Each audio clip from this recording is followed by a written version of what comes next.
محمد محمد محمد الرسول اللہ۔ حضرت صلی اللہ علیہ وآلہ وسلم کے امین ہونے کا یہ عالم تھا کہ آپ نے صحابہ کو یہ تعلیم دی۔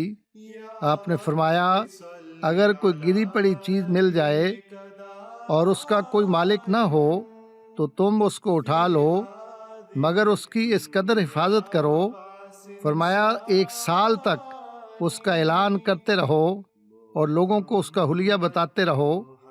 اگر 1 سال تک اس کا مالک نہ ملے تو اس شرط کے ساتھ اس کو استعمال کر لو کہ اس کی نشانیوں کو محفوظ کرو، اور اس کے بعد بھی اگر اس کا مالک آ جائے اور وہ نشانیاں بتا دے تو اس کی امانت اس کے سپرد کر دو۔